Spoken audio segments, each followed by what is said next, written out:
Assalamualaikum warahmatullahi wabarakatuh. Baik teman-teman, pada kesempatan kali ini saya akan membahas materi mengenai peranan pers dalam masyarakat demokratis. Peranan pers merupakan salah satu unsur penting dalam menjalankan demokrasi.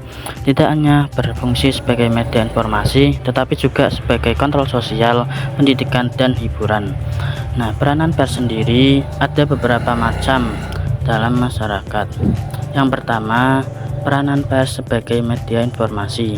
Sebagai media informasi berfungsi untuk menyampaikan berita, fakta, dan opini kepada masyarakat.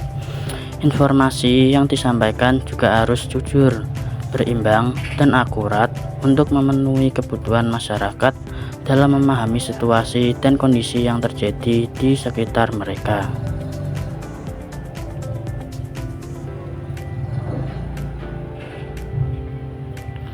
Nah, yang kedua, peranan pers sebagai kontrol sosial. Pers memiliki peran sebagai kontrol sosial yang mengoreksi, mengkritik, dan mengontrol keputusan yang tidak sesuai dengan konsep keadilan. Dengan demikian, pers berperan dalam mencegah penyalahgunaan wewenang kekuasaan dan membangun perilaku baik di masyarakat. Yang ketiga, peranan pers sebagai pendidikan dan hiburan. Selain sebagai media informasi dan kontrol sosial, pers juga berfungsi sebagai pendidikan dan hiburan. Pers memberikan informasi yang mendidik dan memberikan hiburan yang bersifat mendidik, sehingga dapat mempengaruhi kehidupan bangsa dan bernegara secara positif. Yang keempat, peranan pers sebagai mendorong partisipasi masyarakat. Pers berperan dalam meluaskan komunikasi dan partisipasi masyarakat dengan menyampaikan berbagai aspirasi, kritik, usul, dan pendapat. Pers memberikan wadah bagi masyarakat untuk mengekspresikan diri dan berpartisipasi dalam proses demokrasi. Dan yang terakhir, mengatasi berita hoax. Dalam era digital, pers harus berperan dalam menangani berita hoax yang marak menyebar. Pers harus menyampaikan berita yang benar, sesuai fakta, dan berimbang untuk melawan hoax. Hal ini penting untuk mempertahankan kepercayaan masyarakat terhadap pers.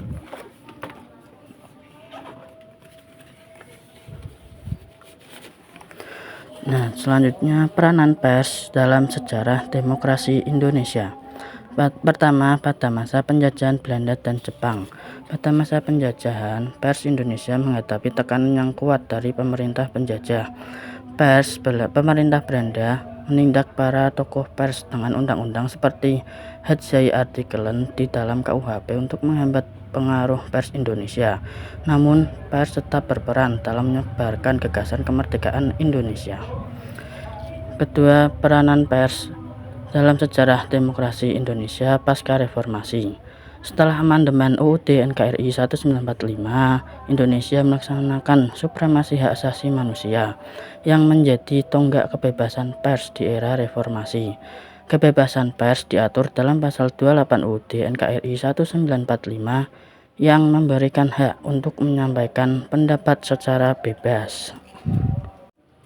Baik, selanjutnya tantangan dan hambatan peranan pers dalam masyarakat. Yang pertama, keterbatasan media massa. Yang kedua, berita hoax. Dan yang ketiga, kualitas pers. Yang pertama, keterbatasan media massa.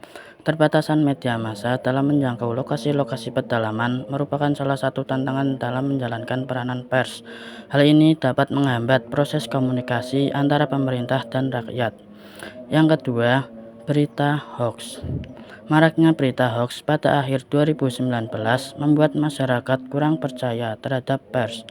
Pers harus berperan dalam menyampaikan berita yang benar dan berimbang untuk melawan hoax.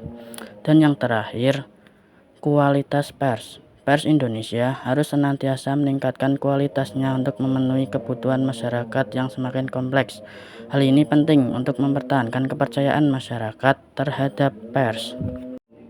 Jadi, dapat disimpulkan bahwa peranan pers dalam masyarakat demokratis sangat penting. Pers berfungsi sebagai media informasi, kontrol sosial, pendidikan, dan hiburan. Peranan pers juga harus bebas dari tekanan pemerintah dan kepentingan kelompok khusus. Baik, sekian yang dapat saya sampaikan. Terima kasih atas perhatiannya dan mohon maaf apabila ada kesalahan. Assalamualaikum warahmatullahi wabarakatuh.